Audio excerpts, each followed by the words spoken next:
Ang ganda dito yung spring ano.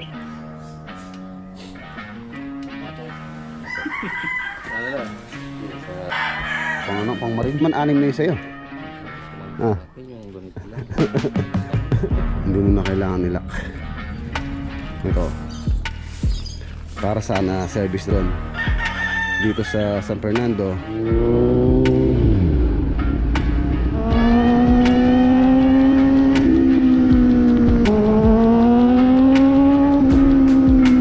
Okay, Kuya Mike. Meron na kaming cut list ng steel deck, kitchen area, kitchen po ito. Meron siya backfill, yung tambak, para madalang na lang yung ubo. Sa exterior, tapos yung slab po yan. Po tayo ng painit, hindi lumalamig. Paglala, Toyota. Hindi. Dito, nabigla yan. Hindi. Ilang ano po yung engine nito? Yung ano, yung backhoe. Repair nila sa bubuhusan doon pagkatapos ng supplier. Paano po yung tamang pag-install nun?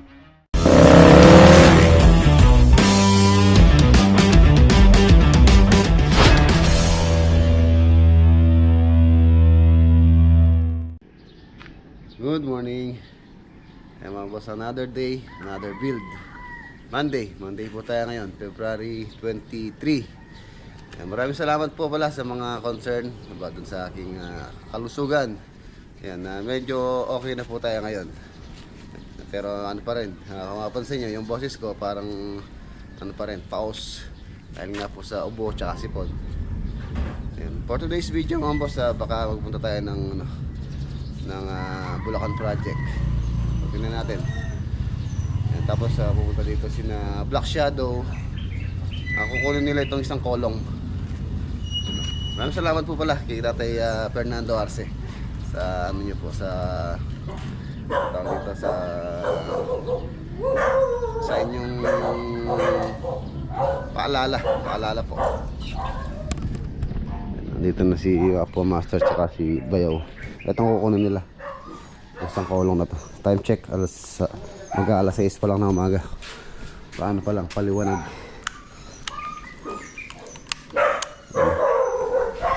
Yan, itong mga security grills, patapos na rin to. Nagtrabaho kapon yung mga gumawa dito. Ako nagpahinga muna ako. Security grills po to sa Lubao. Ayun po yung design nya. Itong may frame na 1x2. Ano po ito? Sliding. Sa may ano to, sa may taas, sa may sliding door. Ayan, apat na panel yan. Yan, shoutout kay Ate Ellie tsaka kay Kuya Ed na nasa Virginia yata. Nasa US na po sila. So kahit naman daw wala sila doon, pwede namin ilagay yan dahil nandun naman po yung kapatid niya, si Kuya Jun. Yung pong kapatid ni Ate Ellie na naging chef namin nung time na gumagawa kami doon. Every Monday meron po silang libreng pagkain or food. Every Monday po yun, simula nung nag-start kami doon. Nakakamiss din yung Lubao project. Halos 1 taon po tayo doon noon. Ano pa yata?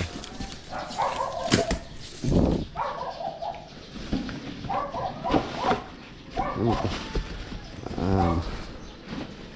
Pull out basket.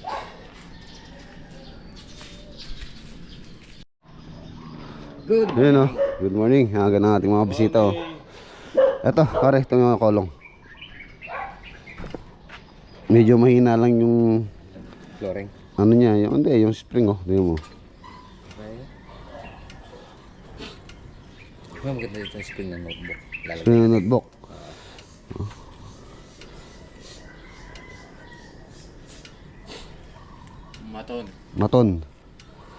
Maton. Gusto ka na sa dito, diba?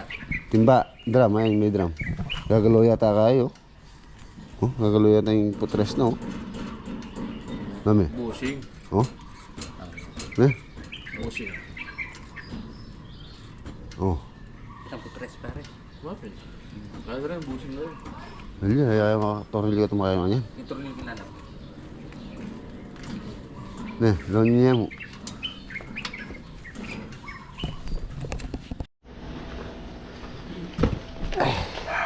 Ayan pare, pili kayo dito. Mga sombrero. Ilan kayo doon? 17? Pili mo lang sila. Tapos yung iba nandito, yung iba tinabi ko. Dahil sigurado maraming pipili dito. Tinabi ko to para sa inyo. Ayan, maraming salamat kay Kuya Job. Pili kayo dyan. Ayan, ayan, konti na lang yan. Tapos pili kayo doon. Pili mo ng mga ano yung mga kasama mo.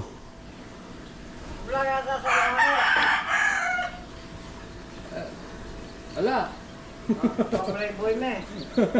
Kunin nyo lang dyan pare, tapos pili kayo doon. Buuin nyo ng 17 para bigay nyo yung mga ano doon, mga nagtatrabaho doon.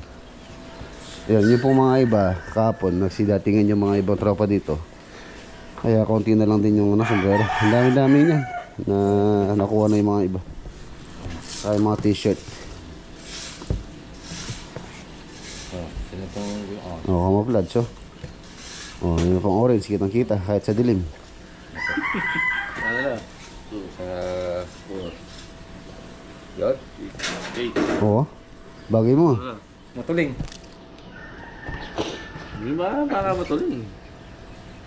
Itong pili. Ito. Pang ano, pang marines. Marines. Ito, camouflage, so. Ito mo, para bigyan mong tigisa yung mga ano mo doon. Paris Builders. Uy, wo. Oh, t-shirt. Yung t-shirt, to, pang ano, pang binyag. Pambinyag. Oh. Ito lang. Betul mo. Walang uniform yung mga iba doon. Meron pa tayo dito.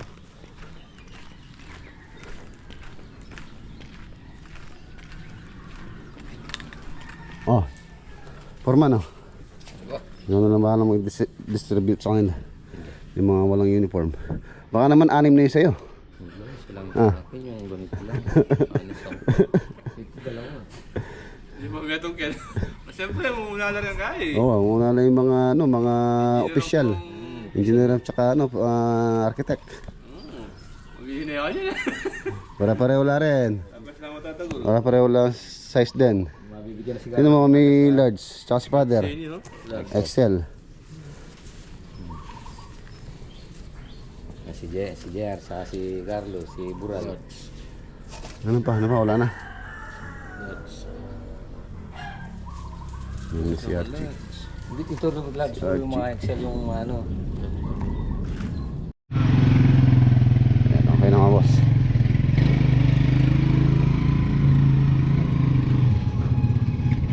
Parang yung magamit sila ng service. Napaka ano po yun, napaka useful ng mga kolong. Yung ating dito, automatic.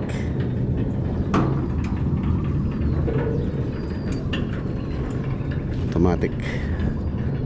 Napakalaking bagay po nun. Hindi mo na kailangan siyang ilak every, for example yung matutulog ko na kailangan mong ilak pag, di ba, pagka yung manual yan, pagka nakasarado po yan, nakalabas yung aso. Pagka nakasarado po yan, hindi mo po bubuksan yan ng basta basta.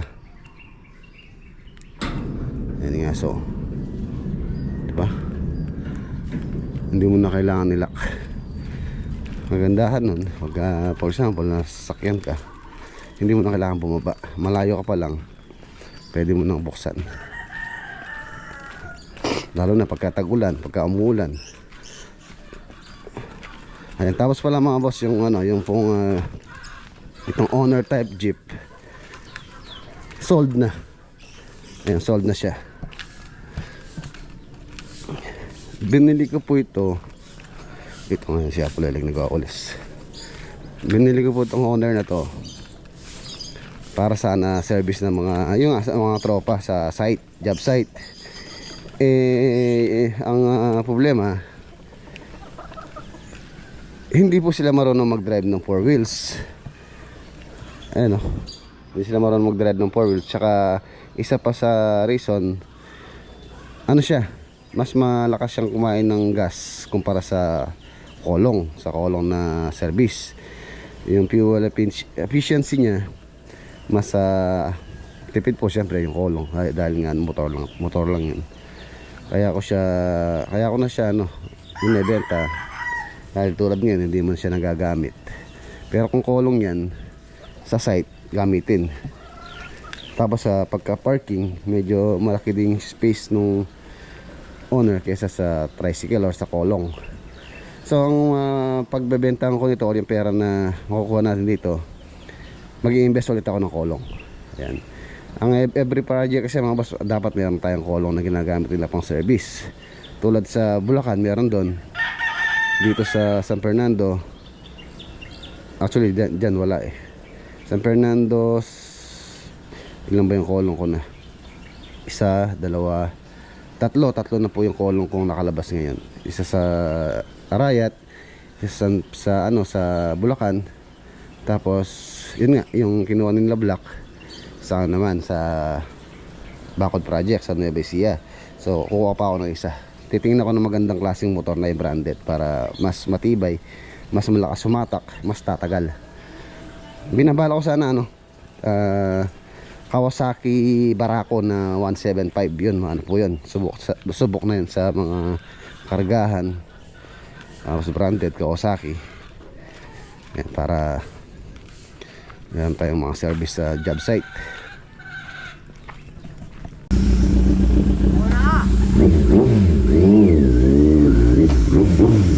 Ayan, ang gagamitin natin pala CCA9. Medyo matagal-tagal din po siyang hindi nagagamit. Kailangan natin gamitin.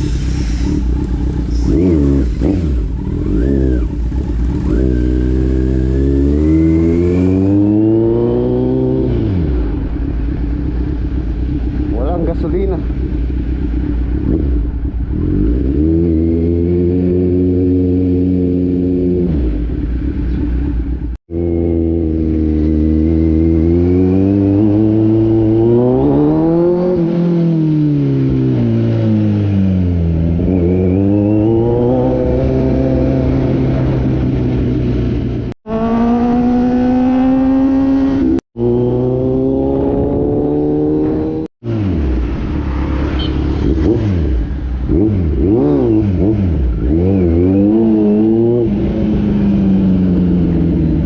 Nandito na tayo.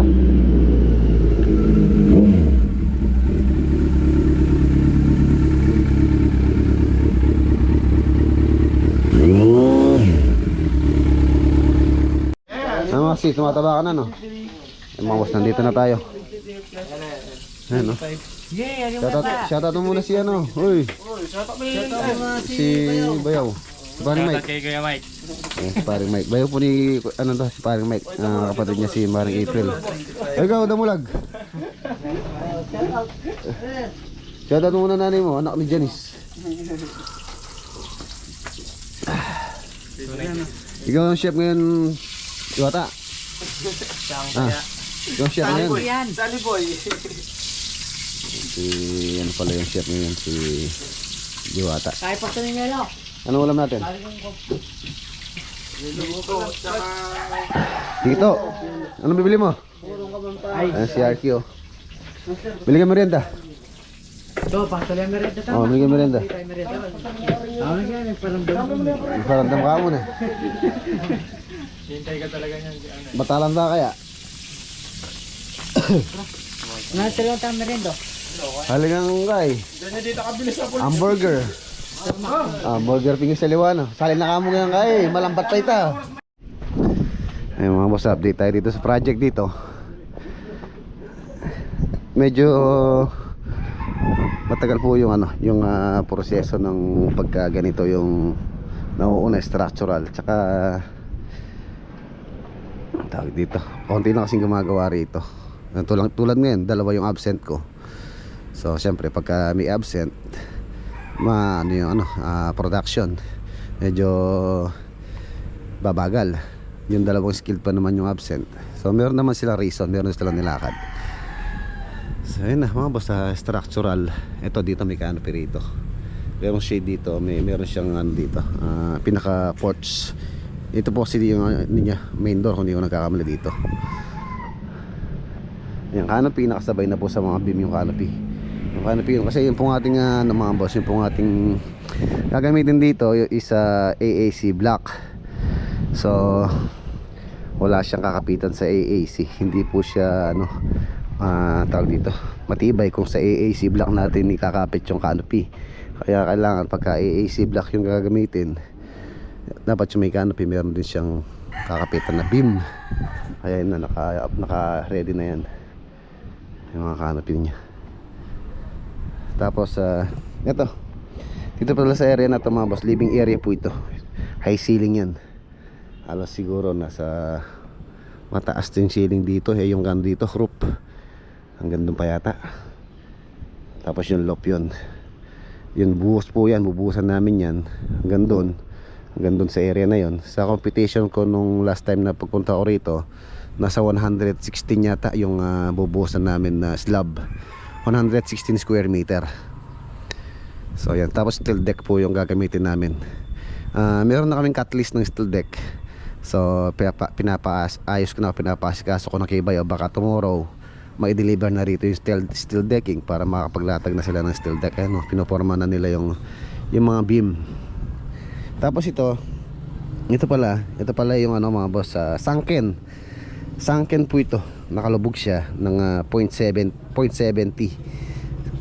Magkaka-step siya dun, 3 step yata kung hindi ako nagkakamali sa plano ni architect dito. Ayan, sunken. Kaka-step siya doon, tapos upuan po yan. Tapos meron siyang mesa dyan sa gitna. Ayan, itong living area. Ayan o. Ito dito wala nang slab to, kaya nabuhusan na po yung beam dito. Ayan na siya. Tapos ito yung master bedroom. Ayan, master bedroom. Walk-in closet. May walk-in closet to, tapos CR. Tapos dito yung kitchen area. Ayan, kitchen po ito. Ayan, meron siyang abang doon. Tapos CR sa may ilalim ng hagdanan papanik sa loft. Ayan, loft po yan. Ayan, steel deck po ito. Bubuhusan po ito simula dito hanggang doon.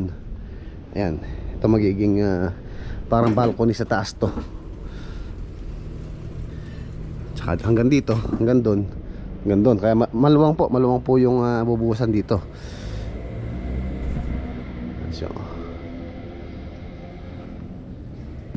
ito guest room. Ayan, guest room, malaki po yung guest room nya.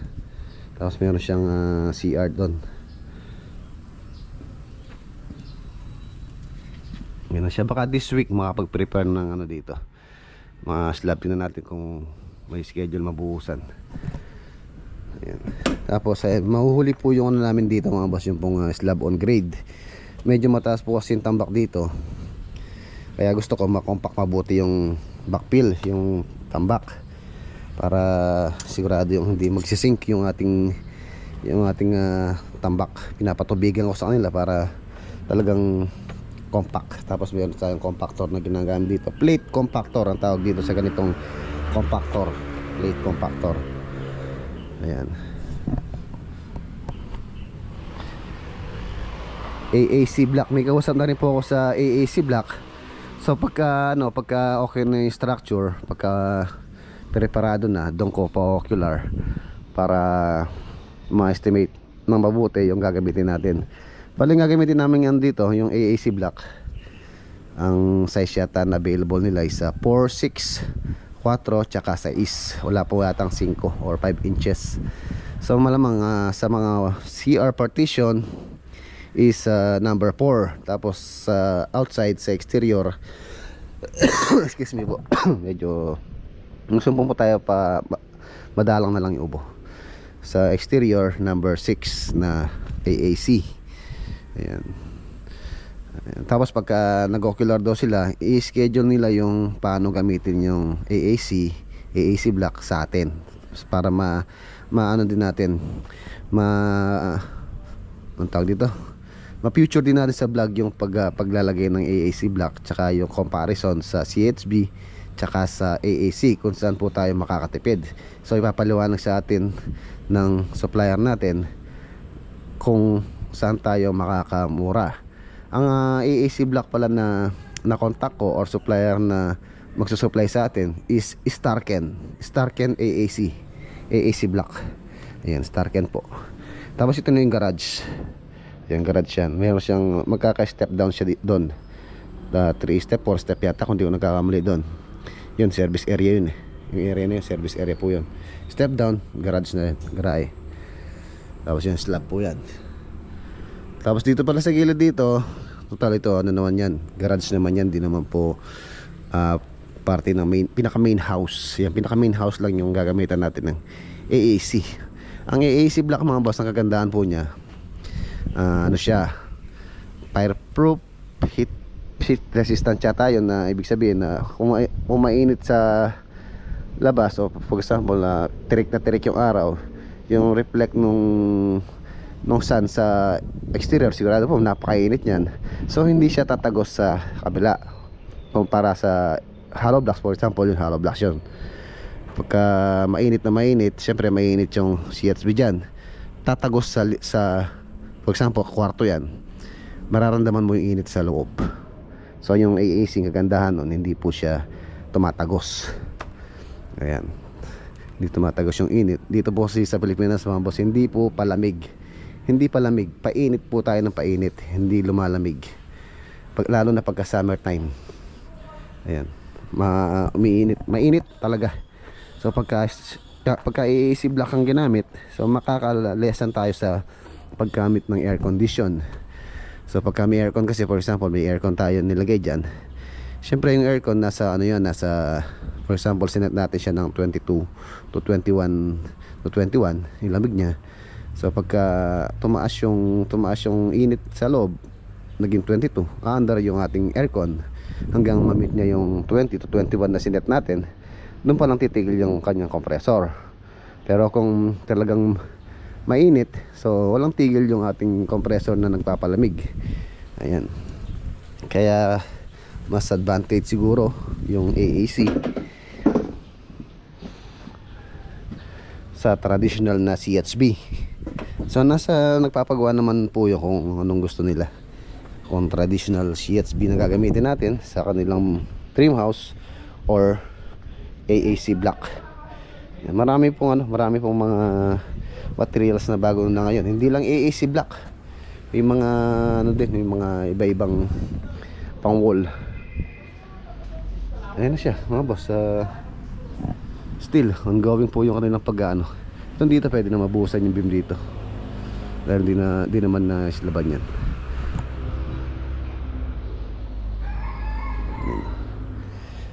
Mas mataas po itong mga bedroom ng 0.45 cm dito sa living. Yung living area elevated siya ng 0.6 yata, kung hindi ko lang kakamali, 0.6 simula sa road, 0.6. Ayan. Tapos ito magda-drop down siya ng 0.7 sa plano nila architect. Ayan, ayan yung sunken. Tapos yun, wall na lang po yan, AAC block yan. Dito kasi firewall po ito, firewall dyan, walang bintana dyan sa area na yan, kasi yung property ni owner hanggang dyan lang. Yes, property line nya, firewall dito o firewall din sa likod. Sa bagay sa likod pala may deck doon, may setback naman siya doon, hindi naman dikit na dikit yung pinaka main house doon. Dito garage. So ayun,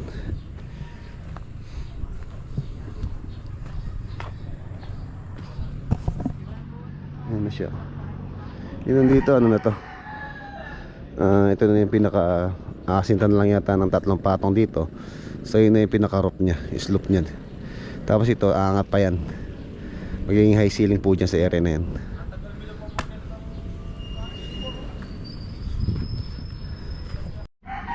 Ayan, wala, maya pala meron akong pupuntahan dito sa may Pandilang. Meron po tayong titingnan na bako na maliit. Tingnan natin kung magkano binebenta.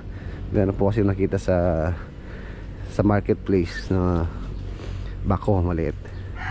Tingnan natin kung magkano po siya. Tsaka syempre tingnan natin kondisyon ng bako, kung reasonable price yung asking ni seller. Yun din po siya yung pangarap kong magkaroon din tayo, para hindi mahirapan sa paghukay yung mga tropa. Tapos maganda din siya pang develop. For example, kung may hukayin tayo or i-develop natin, madali siyang gamitin. Paghukay ng septic tank, paghukay ng mga puting, wall puting, mas mabilis pag may bako. Ayan, papunta po kami dun sa dun sa bako. Kasama ko si, si Diwata. Tingnan natin.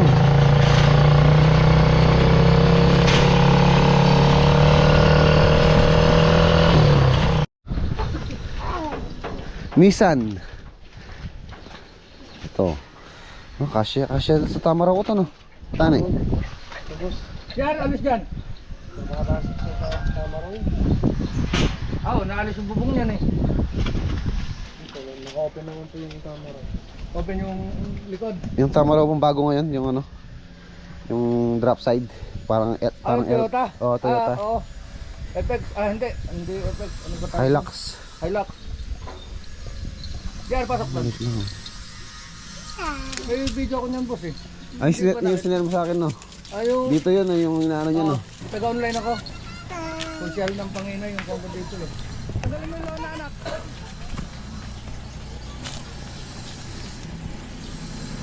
Ayan, ang issue daw niya, battery. Ito. Tama-tama ito sa, sa mga pamputing. Ayan, yung mga maliit. Baba ako dito nung kon, kaya... Mga ilang buwan na po naka, ano to? Di maandar. Balagang mandar dito yan, kaya lang pinigil ko nga. Ano po yung battery niya? Ulit lang, pang kotse. 12 volts. Tignan dyan. Dito lang ang battery mo.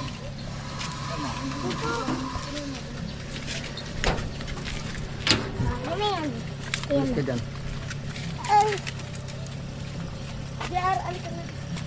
Alika!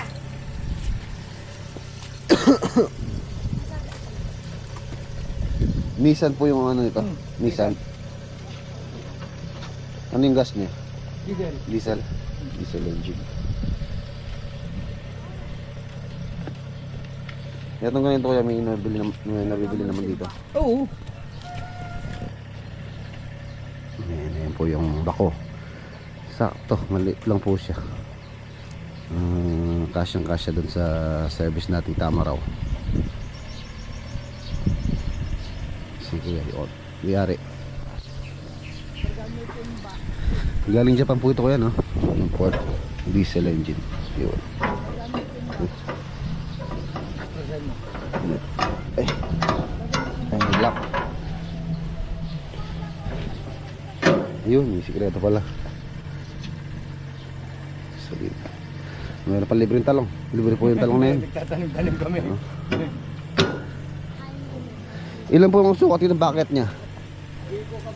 12 siguro to, 12. 12. Ay, hindi, mga ano. 16. Oh, 16. Mga 16 itong bucket. Tama-tama sa ano, sa mga puting. 16. Huwag ka nag-okay ka na, ay, nagbakod oh. Diba? Ganda pa naman yung ano, bako. Konting ilamos lang yung pintura. Pero importante dyan yung makina. Yung makina po kuya, hindi pa naman na ano, na Quality makina yan. Kaya ko ito sa inyo. medyo marami lang, no? Yun na yan, simula nung dumating, wala namang ginalaw dyan eh. Wala pa pong ginalaw dito. Oo, wala. Pambelt lang, nagpalit ako. Ngayon belt niya yung medyo ano, no? Nissan.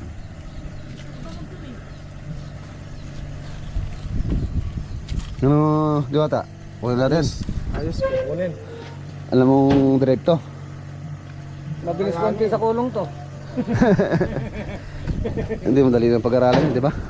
Oo, kaya lang kumuha ka na lang ng operator kaysa Operator na. kumuha ka ng mag-aaral sa ganyan. Oo. May sakit ang maintenance ng ganyan kaysa sa mga kwan. Iba yung may operator ka talaga. Alam talaga, no? Oo, alam niya yung gagawin. Alam niya yung gagalawin. Kasi kung pag-aaralan, delikado. Makaka-aksidente pa yan. Pagka na-swing niya bigla yan. Alis dyan! Hindi. Kung ano naman, sa open area naman. Ayun, pwede.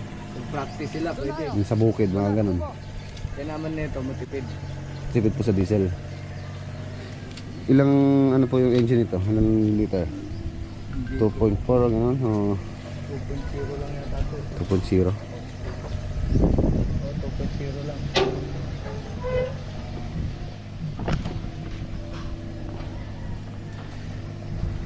yan. Original na Nissan. Wala siyang battery, so hindi natin matitesting. Magbalik ko, kuya. Okay, kuya, thank you.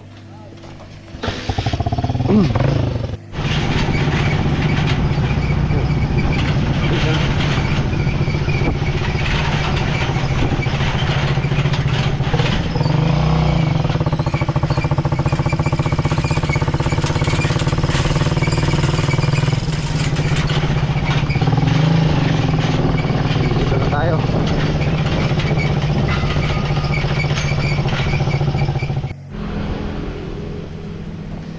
So ayun mga boss, balik po sa trabaho.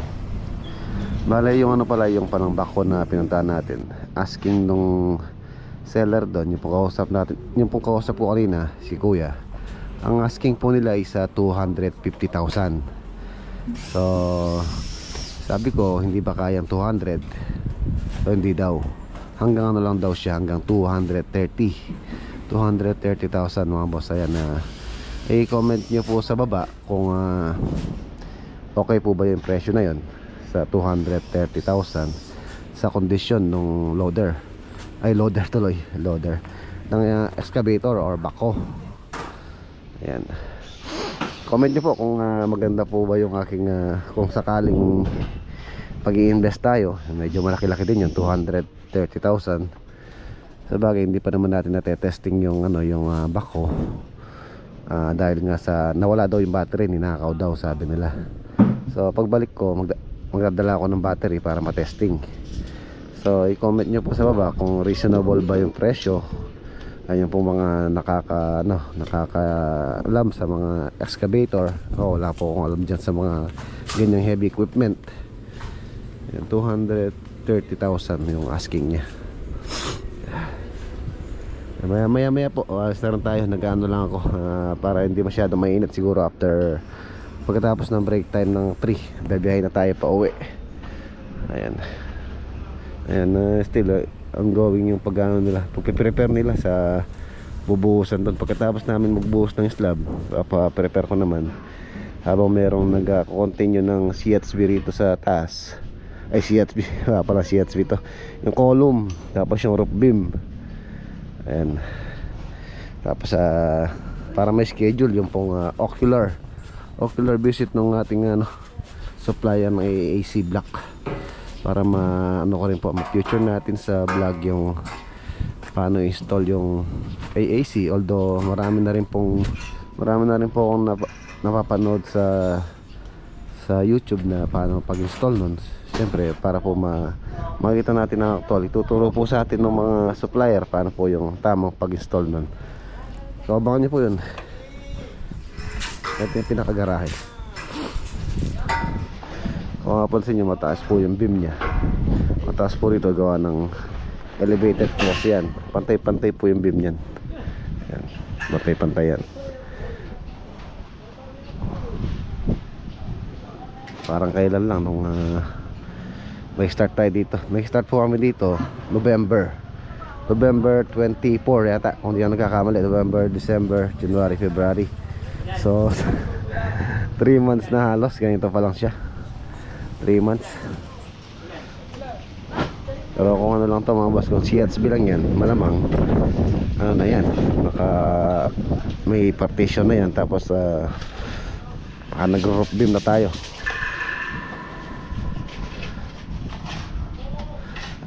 Okay. Ayan boss, iwan natin sila.